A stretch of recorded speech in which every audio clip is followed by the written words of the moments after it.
जय मां। दूसरा अध्याय। संजय बोले कि पूर्वोक्त प्रकार से करुणा करके व्याप्त और आंसुओं से पूर्ण तथा व्याकुल नेत्र वाले शोक युक्त उस अर्जुन के प्रति भगवान मधुसूदन ने यह वचन कहा, हे अर्जुन, तुमको इस विषम स्थल में यह अज्ञान किस हेतु से प्राप्त हुआ? क्योंकि यह न तो श्रेष्ठ पुरुषों से आचरण किया गया है, न स्वर्ग को देने वाला है, न कीर्ति को करने वाला है। इसलिए हे अर्जुन, नपुंसकता को मत प्राप्त हो, यह तेरे योग्य नहीं है। हे परम तप, तुम हृदय की दुर्बलता को त्याग कर युद्ध के लिए खड़ा हो। तब अर्जुन बोले कि हे मधुसूदन, मैं रणभूमि में भीष्म पितामह और द्रोणाचार्य के प्रति किस प्रकार से बाणों से युद्ध करूंगा? क्योंकि हे अरिसूदन, वे दोनों ही पूजनीय हैं। इसलिए इन महान भाव गुरुजनों को न मारकर इस लोक में भिक्षा का अन्न भी भोगना कल्याणकारक समझता हूँ, क्योंकि गुरुजनों को मारकर भी इस लोक में रुधिर से सने हुए अर्थ और कामरूप भोगों का ही तो भोगूंगा। और हम लोग यह भी नहीं जानते कि हमारे लिए क्या करना श्रेष्ठ है, अथवा यह भी नहीं जानते कि हम जीतेंगे या हमको वे जीतेंगे। और जिनको मारकर हम जीना भी नहीं चाहते, वे ही धृष्ट राष्ट्र के पुत्र हमारे सामने खड़े हैं। इसलिए कायरता रूप दोष करके उपहार हुए स्वभाव वाला और धर्म के विषय में मोहित चित्त हुआ मैं आपसे पूछता हूँ, जो कुछ निश्चय किया हुआ कल्याणकारक साधन हो वह मेरे लिए कहिए, क्योंकि मैं आपका शिष्य हूँ। इसलिए आपके शरण हुए मेरे को शिक्षा दीजिए, क्योंकि भूमि में निष्कंटक धन धान्य से संपन्न राज्य को और देवताओं के स्वामीपने को प्राप्त होकर भी मैं उस उपाय को नहीं देखता हूँ जो कि मेरा इंद्रियों के खाने वाले शोक को दूर कर सके। संजय बोले, हे राजन, निद्रा को जीतने वाले अर्जुन अंतर्यामी श्री कृष्ण महाराज के प्रति इस प्रकार कहकर फिर श्री गोविंद भगवान से युद्ध नहीं करूँगा ऐसा स्पष्ट कहकर चुप हो गए। उसके उपरांत हे भरतवंशी धृतराष्ट्र, अंतर्यामी श्री कृष्ण महाराज ने दोनों सेनाओं के बीच में उस शोक युक्त अर्जुन को हंसते हुए यह वचन कहे, हे अर्जुन, तू न शोक करने योग्य के लिए शोक करता है और पंडितों के से वचनों को कहता है, परंतु पंडित जन जिनके प्राण चले गए हैं उनके लिए और जिनके प्राण नहीं गए हैं उनके लिए भी शोक नहीं करते हैं। क्योंकि आत्मा नित्य है, इसलिए शोक करना अयुक्त है। वास्तव में ना तो ऐसा ही है कि मैं किसी काल में नहीं था अथवा हूँ नहीं था, अथवा ये राजलोग नहीं थे, और ना ऐसा ही है कि इससे आगे हम सब नहीं रहेंगे। किंतु जैसे जीवात्मा की इस देह में कुमार, युवा और वृद्ध अवस्था होती है, वैसे ही अन्य शरीर की प्राप्ति होती है। उस विषय में धीर पुरुष नहीं मोहित होता है। अर्थात जैसे कुमार, युवा और जरावस्था रूप स्थूल शरीर का विकार अज्ञान से आत्मा में भासता है, वैसे ही एक शरीर से दूसरे शरीर को प्राप्त होना रूप सूक्ष्म शरीर का विकार भी अज्ञान से ही आत्मा में भासता है। इसलिए तत्व को जानने वाला धीर पुरुष इस विषय में नहीं मोहित होता है। हे कुंती पुत्र, सर्दी, गर्मी और सुख दुख को देने वाले इंद्रिय और विषयों के संयोग तो क्षण भंगुर और अनित्य है। इसलिए हे भरतवंशी अर्जुन, उनको तू सहन कर, क्योंकि हे पुरुष श्रेष्ठ, दुख सुख को समान समझने वाले जिस धीर पुरुष को ये इंद्रियों के विषय में व्याकुल नहीं कर सकते, वह मोक्ष के लिए योग्य होता है। और हे अर्जुन, असत वस्तु को तो अस्तित्व नहीं है और सत्य का अभाव नहीं है। इस प्रकार इन दोनों का ही तत्वज्ञानी पुरुषों द्वारा देखा गया है। इस न्याय के अनुसार नाश रहित तो उसको जान कि जिससे यह संपूर्ण जगत व्याप्त है, क्योंकि इस अविनाशी का विनाश करने को कोई भी समर्थ नहीं है। और इस नाश रहित अप्रमेय नित्य स्वरूप जीवात्मा के ये सब शरीर नाशवान कहे गए हैं। इसलिए हे भरतवंशी अर्जुन, तू युद्ध कर। जो इस आत्मा को मारने वाला समझता है तथा जो इसको मरा मानता है, वे दोनों ही नहीं जानते हैं, क्योंकि यह आत्मा न मारता है और न मारा जाता है। यह आत्मा किसी काल में भी न जन्मता है और न मरता है, अथवा न यह आत्मा हो करके फिर होने वाला है, क्योंकि यह अजन्मा, नित्य, शाश्वत और पुरातन है। शरीर के नाश होने पर भी यह नाश नहीं होता है। हे पृथापुत्र अर्जुन, जो पुरुष इस आत्मा को नाश रहित, नित्य, अजन्मा और अव्यय जानता है, वह पुरुष कैसे किसको मरवाता है और कैसे किसको मारता है। और यदि तू कहे कि मैं तो शरीरों के वियोग का शोक करता हूँ, तो यह भी उचित नहीं है, क्योंकि जैसे मनुष्य पुराने वस्त्रों को त्याग कर दूसरे नए वस्त्रों को ग्रहण करता है, वैसे ही जीवात्मा पुराने शरीर को त्याग कर दूसरे नए शरीर को प्राप्त होता है। हे अर्जुन, इस आत्मा को शस्त्रादि नहीं काट सकते और इसको आग नहीं जला सकती और इसको जल गीला नहीं कर सकते, हे और वायु नहीं सुखा सकता है, क्योंकि यह आत्मा अच्छेद है। यह आत्मा अदाह, अकेलेद और अफोय है तथा यह आत्मा निसंदेह, नित्य, सर्वव्यापक, अचल, स्थिर रहने वाला और सनातन है। यह आत्मा अव्यक्त अर्थात इंद्रियों को अविषय और यह आत्मा अचिंत्य अर्थात मन का अविषय और यह आत्मा विकार रहित अर्थात न बदलने वाला कहा गया है। इससे हे अर्जुन, इस आत्मा को ऐसा जानकर तू शोक करने योग्य नहीं है, अर्थात तुझे शोक करना उचित नहीं है। यदि तू इसका सदा जन्मने और सदा मरने वाला माने तो भी हे अर्जुन, इस प्रकार शोक करने को योग्य नहीं है, क्योंकि ऐसा होने से तो जन्मने वाले की निश्चित मृत्यु और मरने वाले को निश्चित जन्म होना सिद्ध हुआ। इससे भी तू इस बिना उपाय वाले विषय में शोक करने को योग्य नहीं है। यह भीष्मादिकों के शरीर मायामय होने से अनित्य है। इससे शरीरों के लिए भी शोक करना उचित नहीं, क्योंकि हे अर्जुन, संपूर्ण प्राणी जन्म से पहले बिना शरीर वाले और मरने के बाद भी बिना शरीर वाले ही हैं। केवल बीच में ही शरीर वाले प्रतीत होते हैं। फिर उस विषय में क्या चिंता है।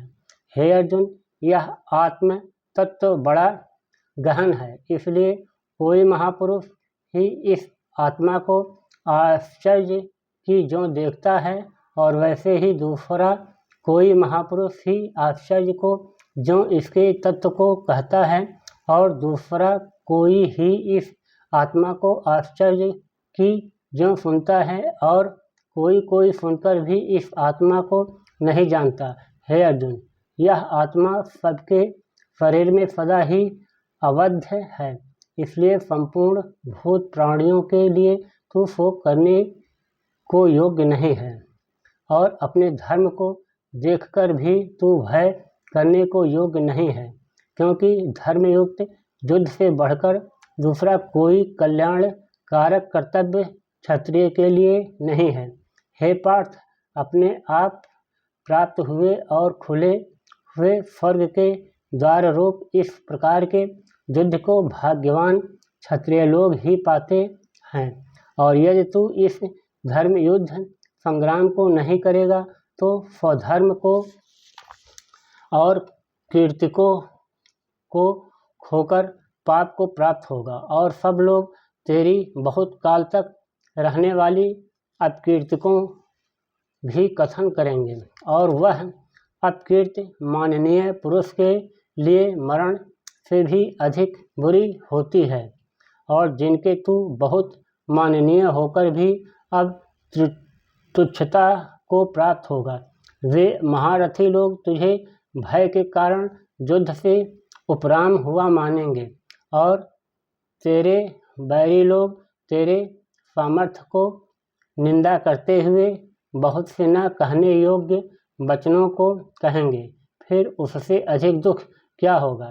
इससे युद्ध करना तेरे लिए सब प्रकार से अच्छा है, क्योंकि या तो मरकर स्वर्ग को प्राप्त होगा अथवा जीतकर पृथ्वी को भोगेगा। इससे हे अर्जुन, युद्ध के लिए निश्चय वाला होकर खड़ा हो। यदि तुझे स्वर्ग तथा राज्य की इच्छा न हो तो भी सुख दुख लाभ हानि और जय पराजय को समान समझकर उसके उपरांत युद्ध के लिए तैयार हो। इस प्रकार युद्ध करने से तू पाप को प्राप्त नहीं होगा। हे पार्थ, यह बुद्धि तेरे लिए ज्ञान योग के विषय में कही गई है और इसी को अब निष्काम कर्मयोग के विषय में सुन। जिस बुद्धि से युक्त हुआ तू कर्मों के बंधन को अच्छी तरह से नाश करेगा। इस निष्काम कर्मयोग में आरंभ का अर्थात बीज का नाश नहीं है और उल्टा फल रूप दोष भी नहीं होता है। इसलिए इस निष्काम कर्मयोग रूप धर्म का थोड़ा भी साधन जन्म मृत्यु रूप महान भय से उदार कर देता है। हे अर्जुन, इस कल्याण मार्ग में निश्चयात्मक बुद्धि एक ही है और अज्ञानी सकामी पुरुषों की बुद्धियां बहुत भेदों वाली अनंत होती हैं। अर्जुन, जो सकामी पुरुष केवल फल श्रुति में प्रीत रखने वाले स्वर्ग को ही परम श्रेष्ठ मानने वाले, इससे बढ़कर और कुछ नहीं है, ऐसे कहने वाले हैं। वे अविवेक की जन्म रूप कर्म फल को देने वाली और भोग तथा ऐश्वर्य की प्राप्ति के लिए बहुत सी क्रियाओं के विस्तार वाली इस प्रकार की जिस दिखाऊं शोभायुक्त वाणी को कहते हैं। उस वाणी द्वारा हरे हुए चित्त वाले तथा भोग और ऐश्वर्य में आसक्ति वाले उन पुरुषों के अंतःकरण में निश्चयात्मक बुद्धि नहीं होती है। हे अर्जुन, सब वेद तीनों गुणों के कार्य रूप संसार को विषय करने वाले अर्थात प्रकाश करने वाले हैं। इसलिए तू संसारी अर्थात निष्कामी और सुख दुखादि द्वंद्वों से रहित नित्य वस्तु में स्थित तथा योगक्षेम को न चाहने वाला और आत्मपरायण हो, क्योंकि मनुष्य का सब ओर से परिपूर्ण जलाशय के प्राप्त होने पर छोटे जलाशय में जितना प्रयोजन रहता है, अच्छी प्रकार ब्राह्मण को जानने वाले ब्राह्मण का भी सब वेदों में उतना ही प्रयोजन रहता है। अर्थात जैसे बड़े जलाशय के प्राप्त हो जाने पर जल के लिए छोटे जलाशयों की आवश्यकता नहीं रहती, वैसे ही ब्रह्मानंद की प्राप्ति होने पर आनंद के लिए वेदों की आवश्यकता नहीं रहती। इससे तेरा कर्म करने मात्र में ही अधिकार होवे, फल में कभी नहीं, और तू कर्मों के फल की वासना वाला भी मत हो तथा तेरी कर्म न करने में भी प्रीत न होवे। हे धनंजय, आसक्ति को त्याग कर तथा सिद्धि और असिद्धि में समान बुद्धि वाला होकर योग में स्थित हुआ कर्मों को कर।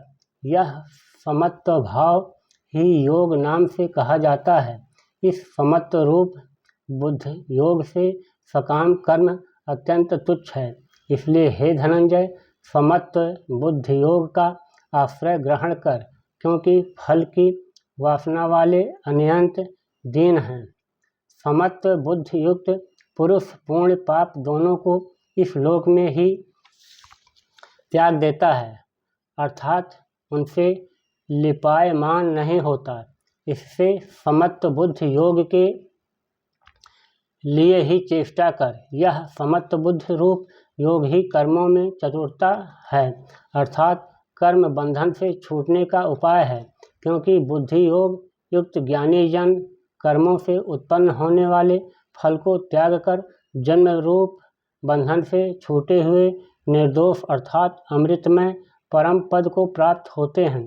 हे अर्जुन, जिस काल में तेरी बुद्धि मोह रूप दल को बिल्कुल तर जाएगी, तब तू सुनने योग्य और सुने हुए के वैराग्य को प्राप्त होगा।